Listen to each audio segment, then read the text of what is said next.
Welcome to this explainer. Okay, today we're going to kick things off by doing something, well, a little bit unusual. Through the magic of this presentation, I am actually going to try and read your mind. Seriously. Just listen closely for a second, because I prepared this specific analysis literally just for you. You have a great need for other people to like and admire you, and yet you tend to be critical of yourself. I want you to genuinely reflect on that for a second.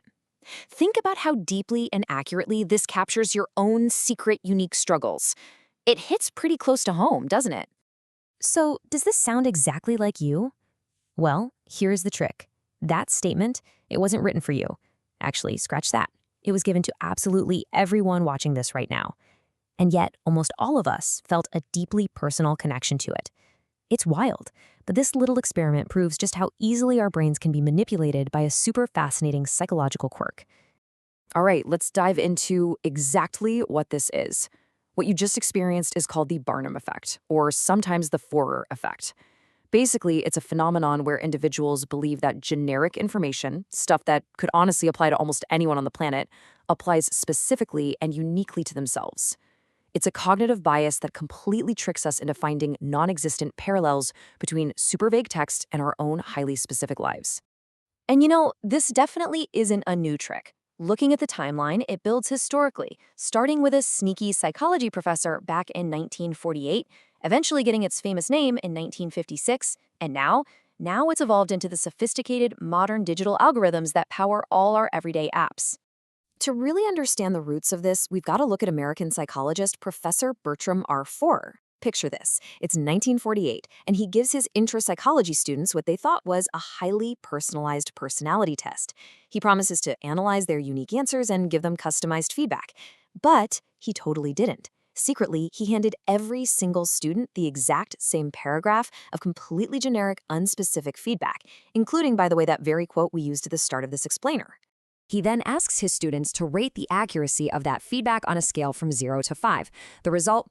A staggering average of 4.26.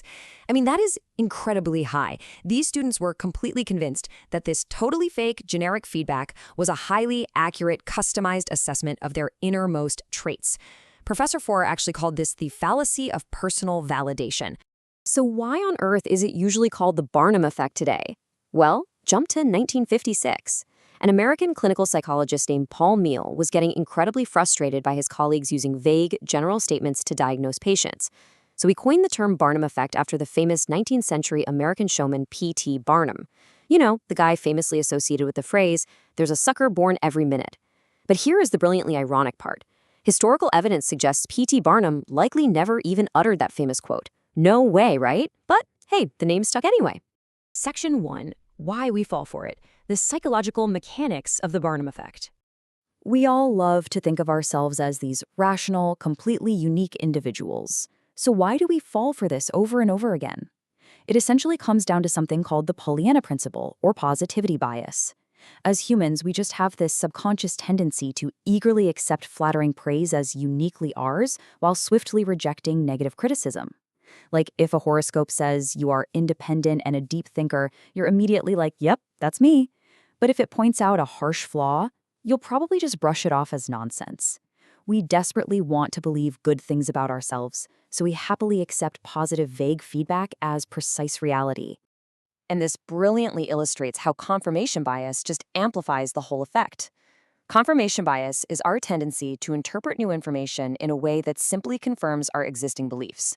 So if you already see yourself as a hard worker and you read a generic statement praising your strong work ethic, you're going to cherry pick that statement. You'll focus entirely on the vague words that match your self-image and totally gloss over anything that doesn't fit the picture. Moving on to Section 2, Examples in Everyday Life, How the Barnum Effect Surrounds Us.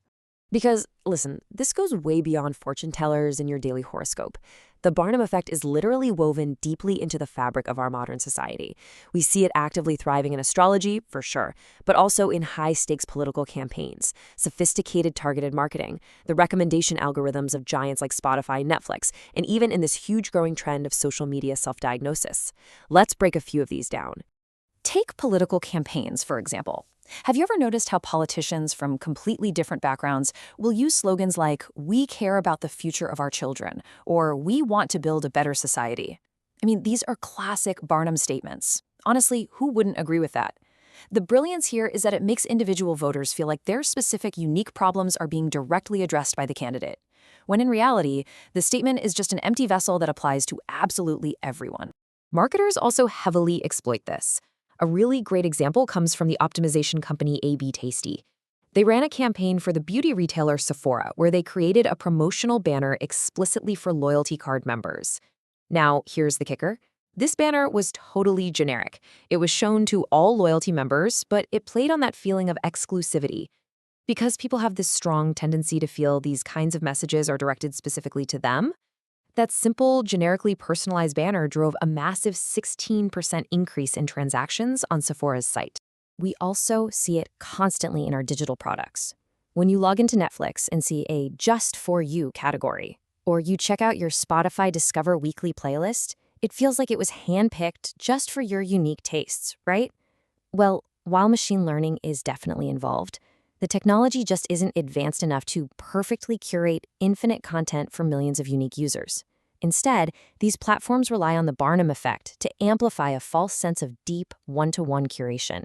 It makes you feel uniquely valued, which basically ensures you keep coming back. Now, the crucial point here is that while this can be a super clever marketing tool, it can also be genuinely harmful.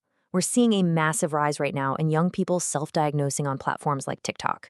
Someone might watch a video where a creator lists super vague symptoms like feeling awkward in public or having trouble making eye contact as definitive signs of autism or ADHD.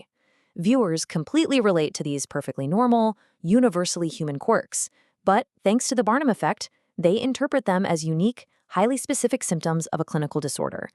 Okay, let's wrap this up with section 3, how to protect yourself, building your cognitive defenses.